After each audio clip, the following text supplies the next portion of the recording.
On screen, a flash of light burns across blackness, then fades into the grainy outline of a man's trembling hands holding a glass plate negative.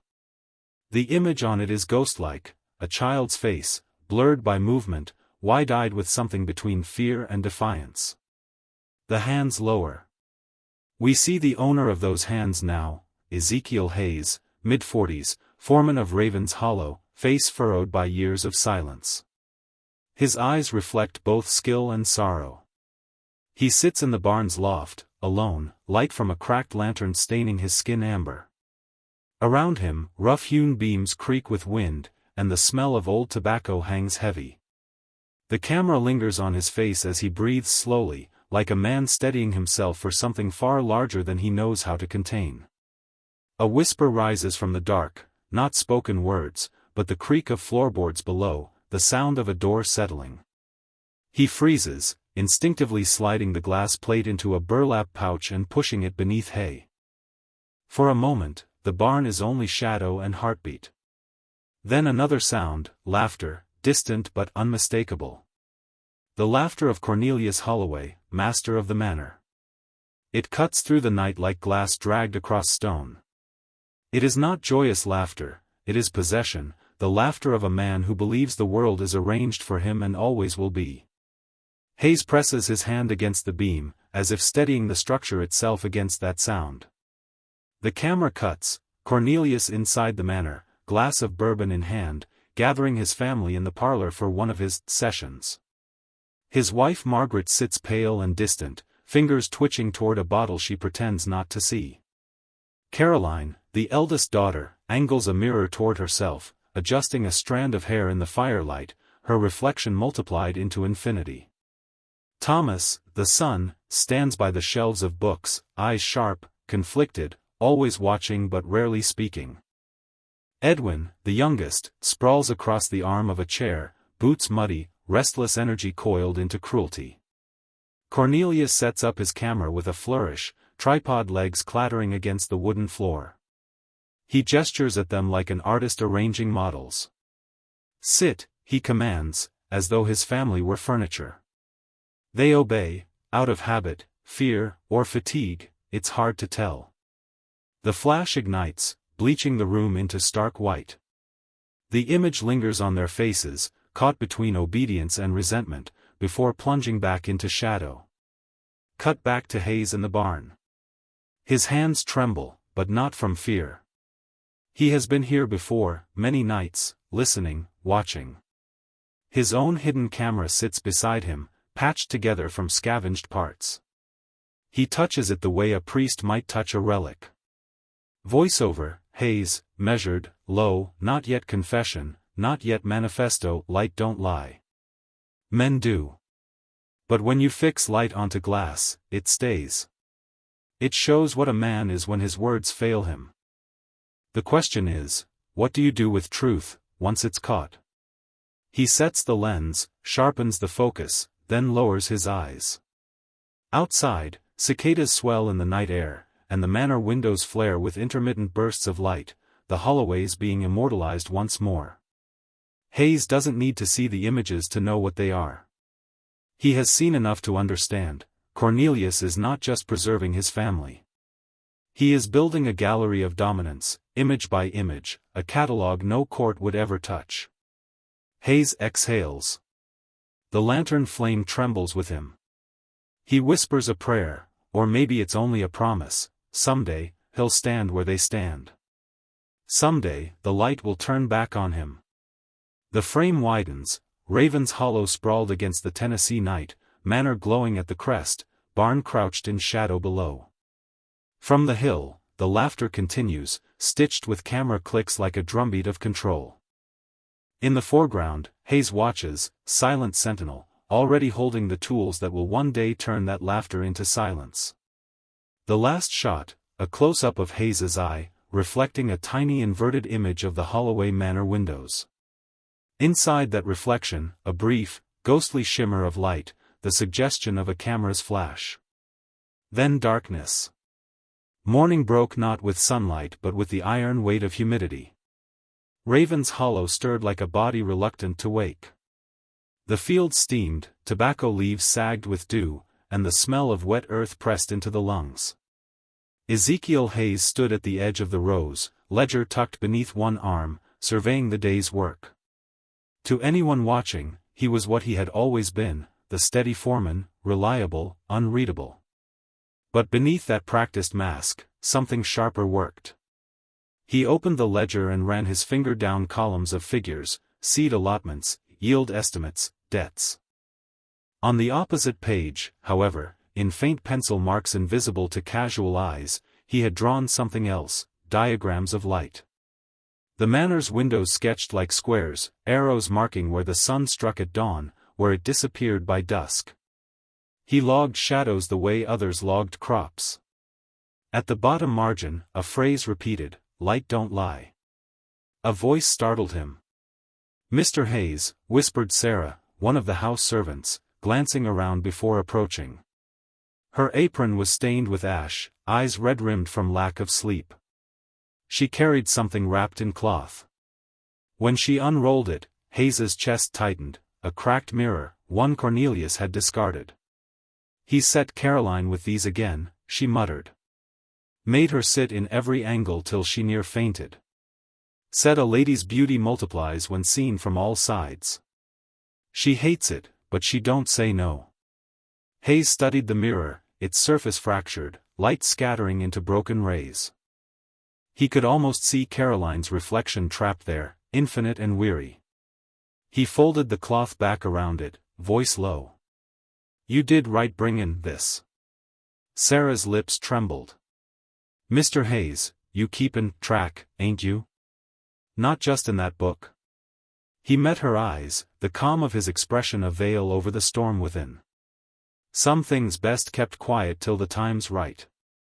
Her gaze flickered to the barn where Hayes kept his hidden camera. She nodded once, then walked briskly away, leaving him with the weight of her unspoken hope. That evening, as the sun sank, Hayes sat alone at his cabin table. A battered camera, cobbled together from scavenged parts, sat before him. He adjusted the bellows with care, tested the shutter, then set a glass plate into its frame. The device was crude compared to Cornelius's imported equipment, but Hayes had taught himself patience. Each imperfection carried the mark of his labor, his defiance. He raised the camera, pointing it toward the open window. Through it, he could see the faint silhouette of the manor across the field. He clicked the shutter softly, a rehearsal, not an exposure. Still, the sound startled him. Even in practice, the noise carried weight, like a gunshot muffled by walls. His mind drifted. He remembered one of Cornelius's private exhibitions. Workers gathered, forced to watch images projected by lantern light, photographs of themselves, beaten, humiliated, posed like curiosities. Cornelius narrating with smug delight, audience laughing as if cruelty were theater. Hayes, standing in the back, had felt his stomach twist. That night he realized something vital: a photograph could wound even when the whip was absent. And so he had begun collecting fragments. Discarded plates, notes, receipts. A private archive, built piece by piece, waiting for the moment truth might be forced into daylight. Later, at the workers' quarters, Hayes moved among them quietly. He shared bread with an older man who had lost 2 sons to Cornelius's punishments. He checked a feverish child, leaving a folded scrap of paper by the mother's hand, a penciled sketch of the manor's side window, annotated with times. The woman looked at it, puzzled, then at Hayes, who simply pressed a finger to his lips. Not everyone understood his plan. Not everyone needed to. But whispers spread: Hayes is watchin'. Hayes is writin'. Hayes got a purpose. In a place where despair usually choked hope, that whisper was a fragile ember. The night closed heavy and restless. Hayes sat on the steps of his cabin, watching lightning far to the south. Each flash lit the fields in pale white, revealing the silhouette of the manor like a skeleton against the sky. His jaw clenched as he thought of the Holloways inside, Margaret curled by her bottle, Caroline drowning in mirrors, Thomas wrestling with books and conscience, Edwin sharpening cruelty like a blade, all under Cornelius's gaze, camera flashing as though truth could be owned. Hayes whispered to the storm, words shaped like both vow and warning, "One day, he'll learn light belongs to everyone." The thunder answered, low and rolling. The day began like any other, but Hayes felt the shift before it came. The fields were too quiet, cicadas stilled, as if the air itself held its breath. He stood near the tobacco rows when Thomas Holloway approached, boots crunching dry earth. Unlike his father, Thomas carried no swagger. His shoulders hunched, as though bent by books and doubts. "Mr. Hayes," he said, voice low, "may I have a word?" Hayes measured the young man carefully. Thomas was not like Edwin, reckless, cruel, nor like Caroline with her mirror prison. He was thoughtful, brittle. Dangerous in a different way, a man who might see too much. They stepped into the barn's shadow. Dust motes drifted in thin shafts of sunlight. Thomas lowered his voice. "I've seen the diagrams in your ledger. The ones in pencil." Hayes's body went rigid. His mind raced through possibilities, deny, deflect, threaten. But Thomas pressed on. "You're recording more than crops, aren't you? Angles of the house, times of light." His tone trembled with both curiosity and dread. "What are you planning?" The silence was heavy. Hayes finally spoke, voice like iron scraped against stone. "What do you think I'm planning, Master Thomas?" Thomas swallowed, his face pale. "Something dangerous. Something Father would never forgive." But, he hesitated. "Maybe something necessary." Hayes's eyes flickered. He had expected confrontation, maybe betrayal, but not this. Not sympathy. "You hate him too," Hayes said quietly. It wasn't a question. Thomas looked away, jaw clenched. "Hate's too easy a word. I hate what he does.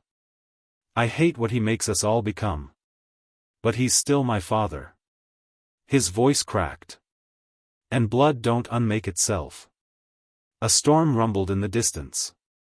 Hayes leaned closer, tone sharper now. "Then you best decide which truth you'll stand with. The one your father sells through that camera, or the one I keep buried, waitin' for light." Thomas's breath shuddered. For a long moment he said nothing. Then he pressed a folded scrap of paper into Hayes's palm. "Tonight. He's holding another of his exhibitions. He's bringing strangers, gentlemen from Memphis. He means to show them what he calls his masterpieces." Hayes unfolded the paper. It was a crude sketch of the Manor's parlor, marked with timings, doors, placements. Thomas's hand had written, 9 o'clock. East window. Bring the lens. Their eyes met. No more words. Thomas turned and walked away, shoulders stiff, leaving Hayes in the dim barn with the paper burning hot in his hand. That night, the manor was lit unnaturally bright, like a theater set. Hayes crouched in the tall grass, hidden camera braced against his knee. Through the open window, he could see Cornelius in fine coat, glass of bourbon in hand, boasting before his guests. Margaret sat wilted in a chair, Caroline ringed with mirrors, Edwin grinning like a wolf. Cornelius raised his camera, flash igniting the room. The guests applauded. Hayes felt bile rise in his throat. This was not portraiture, it was ritual humiliation, packaged as art. And now outsiders were witnesses, applauding the Holloway's cruelty. Hayes clicked his own shutter. The sound was soft, but to him it thundered. On his glass plate, Cornelius appeared as a conductor of corruption, framed by his family's silent suffering. Hayes developed the image in his mind as he clicked again and again, each shot a nail hammered into the coffin of Holloway's myth. But then, a sudden shift. Caroline's eyes darted toward the window. For a heartbeat, Hayes thought she had spotted him. Instead, she fixed on her own reflection, multiplied infinitely. A scream tore from her throat. Mirrors toppled, glass shattering across the parlor floor. Guests recoiled. Cornelius cursed, shouting for silence. In the chaos, his gaze snapped to the east window. Hayes froze, camera pressed against his chest. For the first time, Cornelius's expression cracked, suspicion, raw and sharp. He barked an order. Edwin lunged for the door. Hayes bolted from the grass, heart pounding. The night swallowed him, but the chase was not over. Later, back in the barn, Hayes collapsed against a beam, lungs burning. He clutched the glass plates he'd exposed, their images fragile yet unbreakable. Outside, dogs barked, men's voices carried in the distance. They were searching. He stared down at the plates, at the captured truth glowing faintly in lantern light. For the first time, fear and triumph mixed in him. He had crossed a line. No more waiting, no more shadows. Cornelius knew now. The game had shifted. Voiceover, Hayes, low, steady, as camera lingers on his face. Once light catches a man, he can't crawl back into dark. Not him, not me. The manor had changed overnight. Where once its windows glowed for display, now they burned like watchful eyes. Lanterns were hung along the fences, dogs prowled the perimeter. Cornelius Holloway had felt something breach his control, and control was a man's favorite garment. He would not shed it easily. From his cabin, Hayes watched the glow from a distance. Each lantern on the hill felt like an accusation. He sat at the table, camera dismantled before him, glass plates wrapped in cloth at his side. The plates hummed in his mind, not with sound, but with danger. Proof. Truth. Evidence. Yet fragile as a heartbeat. A knock startled him. Sarah slipped inside, face pale. "They're searching cabins," she whispered. "Edwin and 2 men. Say someone's been watchin' father. He's mad as fire," said Hill. "Hang the eyes right out of the rat that's spying." Hayes's jaw set. "How many cabins left?" 3. "Yours is next." He rose without hurry, though every nerve screamed. He tucked the wrapped plates beneath the loose floorboard he'd prepared months ago, then pressed the wood flat with his boot. His eyes met Sarah's. "If I don't walk out of this, you take them. You find Thomas." She nodded, breath quivering. The knock came again, louder, angry. The door burst open. Edwin entered first, whip coiled at his side, smile thin as a knife. 2 hired men flanked him, lanterns in hand. Well, Edwin drawled. "Foreman sittin' all cozy. Funny thing, father says someone's been trespassing in the grass, sneakin' shutters at night. You wouldn't know about that, would you?"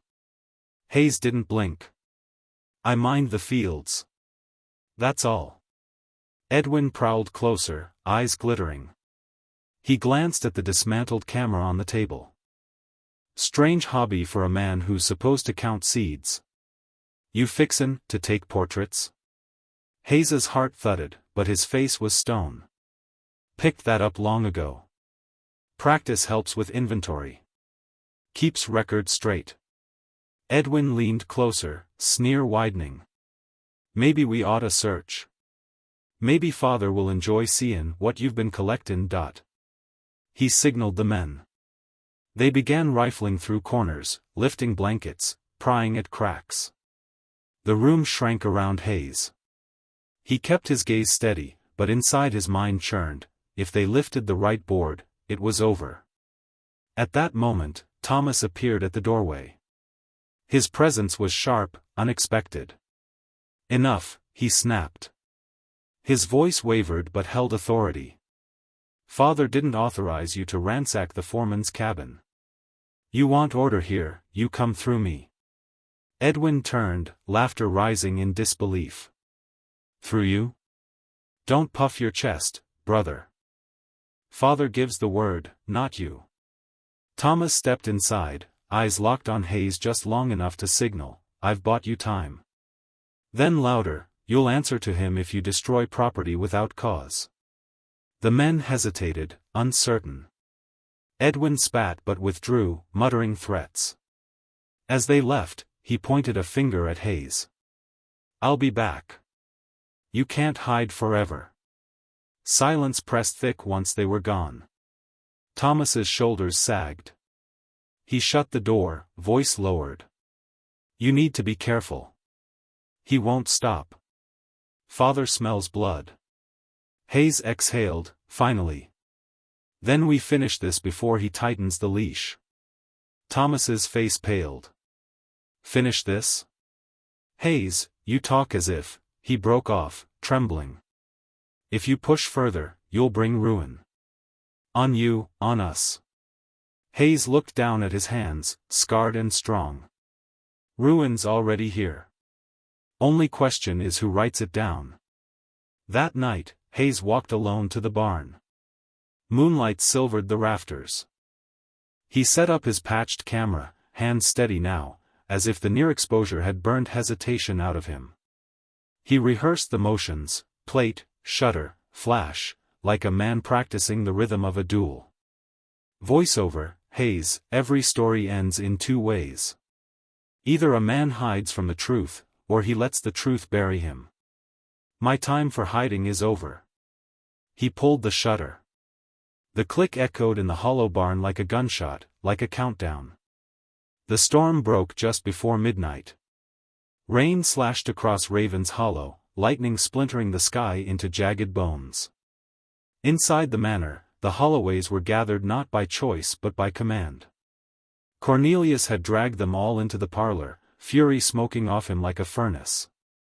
Margaret trembled in her chair, eyes darting toward a half-empty bottle on the floor. Caroline clutched a cracked hand mirror, hands bleeding where glass had already cut her. Edwin leaned against the mantel, whip coiled and ready, eager for violence. Thomas stood apart, pale but upright, eyes darting to Hayes whenever Cornelius wasn't looking. And Hayes, the foreman, the shadow, the witness, now stood in the center of the room, camera tripod braced, lanterns arranged, the air stinking of oil and fear. He had been seized by Cornelius's men hours earlier, dragged inside. But somehow, impossibly, the camera had come with him. Cornelius paced like a wolf, bourbon glass trembling in his fist. You think you can spy on me, Hayes? You think you can turn my house into a theater for your petty rebellion? His laugh cracked like thunder. If you want to play photographer, then you'll play. Tonight. He shoved the camera into Hayes's hands, pointing at his own family as if they were livestock. Take their portraits. Show them what your truth looks like. Let's see if you have the stomach for it. Hayes's jaw tightened. His hand steadied on the camera. This was not the plan he had built in shadows, but it was the moment he had always known would come.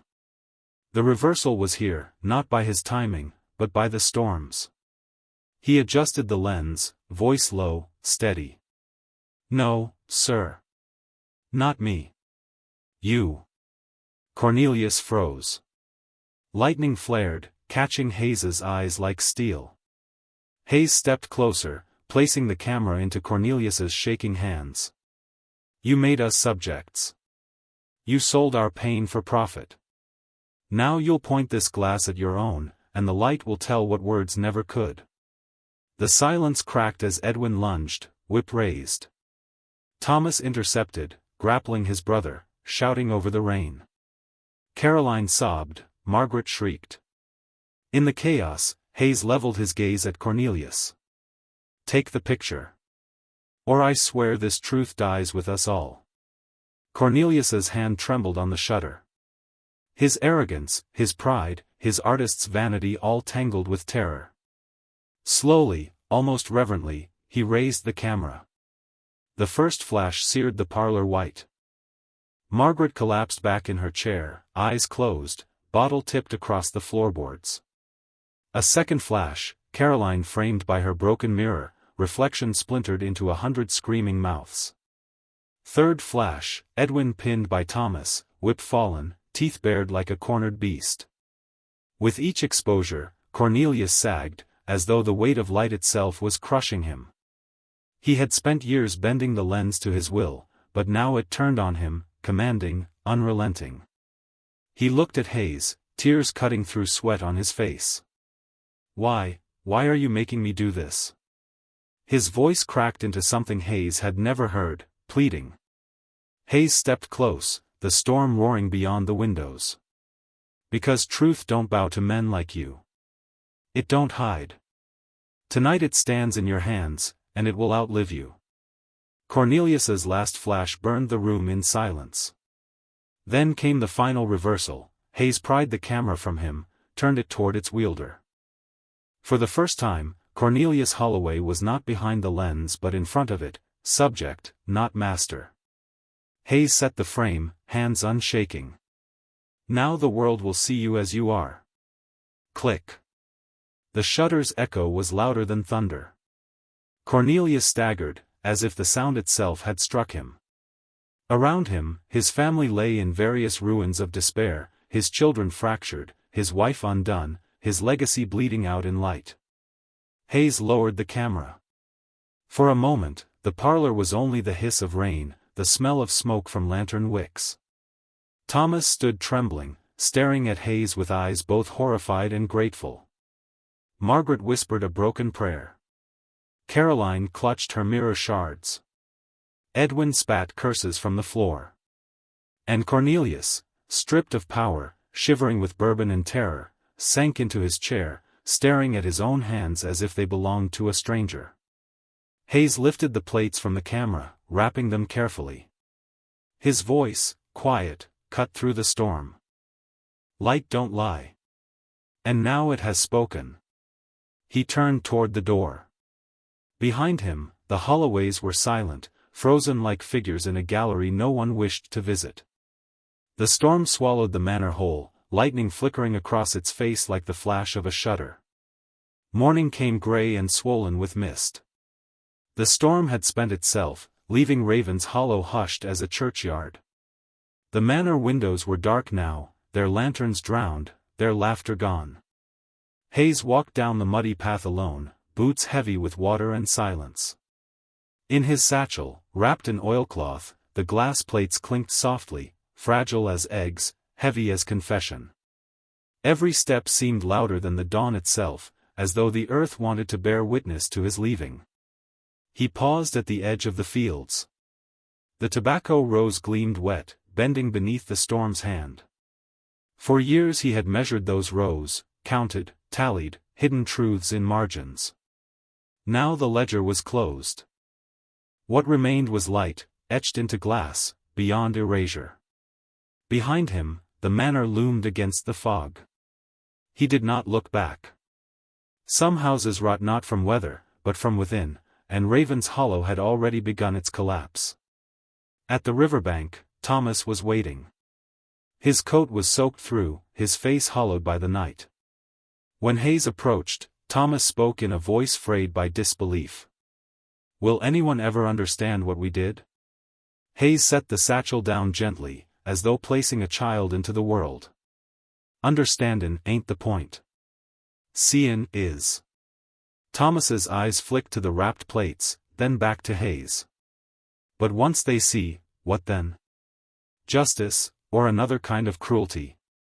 The river hissed around their boots, swollen from rain. Hayes didn't answer immediately. He watched the water pull at the mud, patient and merciless. Finally, he said, "Sometimes truth ain't clean. Sometimes it cuts the hand that holds it. But once light finds its mark, it don't go back to dark." Thomas nodded faintly, though doubt still trembled in him. He pressed his lips tight, then whispered, "What will you do now?" Hayes lifted the satchel, slinging it across his shoulder. "Hide it. Keep it safe. Maybe one day, when folks are ready, these pictures will speak for themselves." He looked toward the horizon where mist and river braided together, the world wide and unfinished. His face bore no triumph, only the weary calm of a man who had carried truth farther than most dared. Years later, when strangers dug at the edge of the old manor grounds, they would find the plates again. They would hold them to the light and see faces, Margaret with her bottle, Caroline in her mirrors, Edwin snarling, Thomas broken with guilt, and Cornelius at last caught in the glass he once controlled. Viewers would argue in parlors, in pulpits, in papers. Was it justice? Was it cruelty? Could a photograph tell the difference? The plates did not answer. They only stared back, implacable, the way truth always does. The final image, Hayes alone at the river, camera slung at his side, satchel over his shoulder. He turns once toward the horizon, eyes steady. Voiceover, Hayes, light don't lie. But it don't forgive, either. He steps forward, swallowed by fog. The frame lingers on the river's surface, gray, endless, rippling with the memory of last night's storm. E2.